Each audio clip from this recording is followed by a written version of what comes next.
बूढ़े गिद्ध की सलाह। एक बार गिद्धों का झुंड उड़ता उड़ता एक टापू पर जा पहुंचा। वह टापू समुद्र के बीचों बीच स्थित था।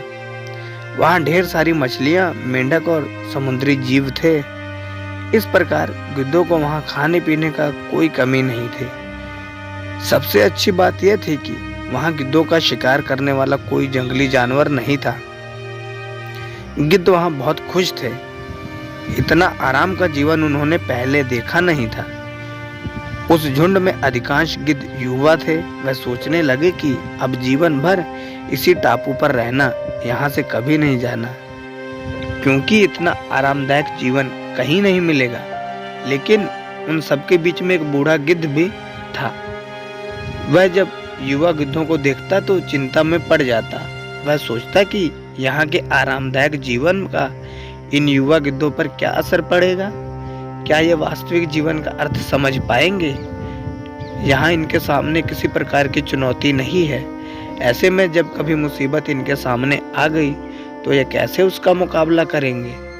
बहुत सोचने के बाद एक दिन बूढ़े गिद्ध ने सभी गिद्धों की सभा बुलाई। अपनी चिंता जताते हुए वह सबसे बोला, इस टापू में रहते हुए हमें बहुत दिन हो गए हैं। मेरे विचार से अब हमें वापस उसी जंगल में चलना चाहिए जहां से हम आए थे। यहाँ हम बिना चुनौती के जीवन जी रहे हैं। ऐसे में हम कभी भी मुसीबत के लिए तैयार नहीं हो पाएंगे।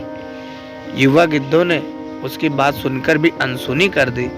उन्हें लगा कि बढ़ती उम्र के असर से बूढ़ा गिद्ध सठिया गया है, इसलिए ऐसी बेकार की बातें कर रहा है। उन्होंने टापू की आराम की जिंदगी छोड़कर जाने से मना कर दिया। बूढ़े गिद्ध ने उन्हें समझाने की कोशिश की, तुम सब ध्यान नहीं दे रहे हो कि आराम के आदी हो जाने के कारण तुम लोग उड़ना तक भूल चुके हो। ऐसे में मुसीबत आई तो क्या करोगे? मेरी बात मानो, मेरे साथ चलो। लेकिन किसी ने बूढ़े गिद्ध की बात नहीं मानी। बूढ़ा गिद्ध अकेला ही वहां से चला गया। कुछ महीने बीते। एक दिन बूढ़े गिद्ध ने टापू पर गए गिद्धों की खोज खबर लेने की सोची और उड़ता उड़ता टापू पर पहुंचा। टापू पर जाकर उसने देखा कि वहां का नजारा बदला हुआ था। जहां देखो वहां गिद्धों की लाशें पड़ी थी। कई गिद्ध लहूलुहान घायल हुए पड़े थे।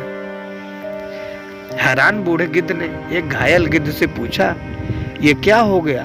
तुम लोगों की हालत कैसे हुई? घायल गिद्ध ने बताया, आपके जाने के बाद हम इस टापू पर बड़े मजे की जिंदगी जी रहे थे। लेकिन एक दिन एक जहाज यहाँ आया। उस जहाज से यहाँ चीते छोड़ दिए गए।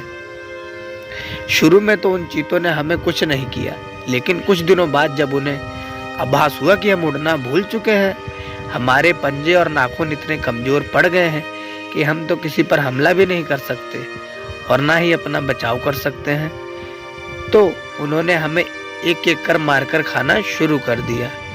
उनके ही कारण हमारा ये हाल है। शायद आपकी बात न मानने का ये फल हमें मिला है। सीख, अक्सर कंफर्ट जोन में जाने के बाद उससे बाहर आ पाना मुश्किल होता है। ऐसे में चुनौतियों आने पर उसका सामना कर पाना आसान नहीं होता।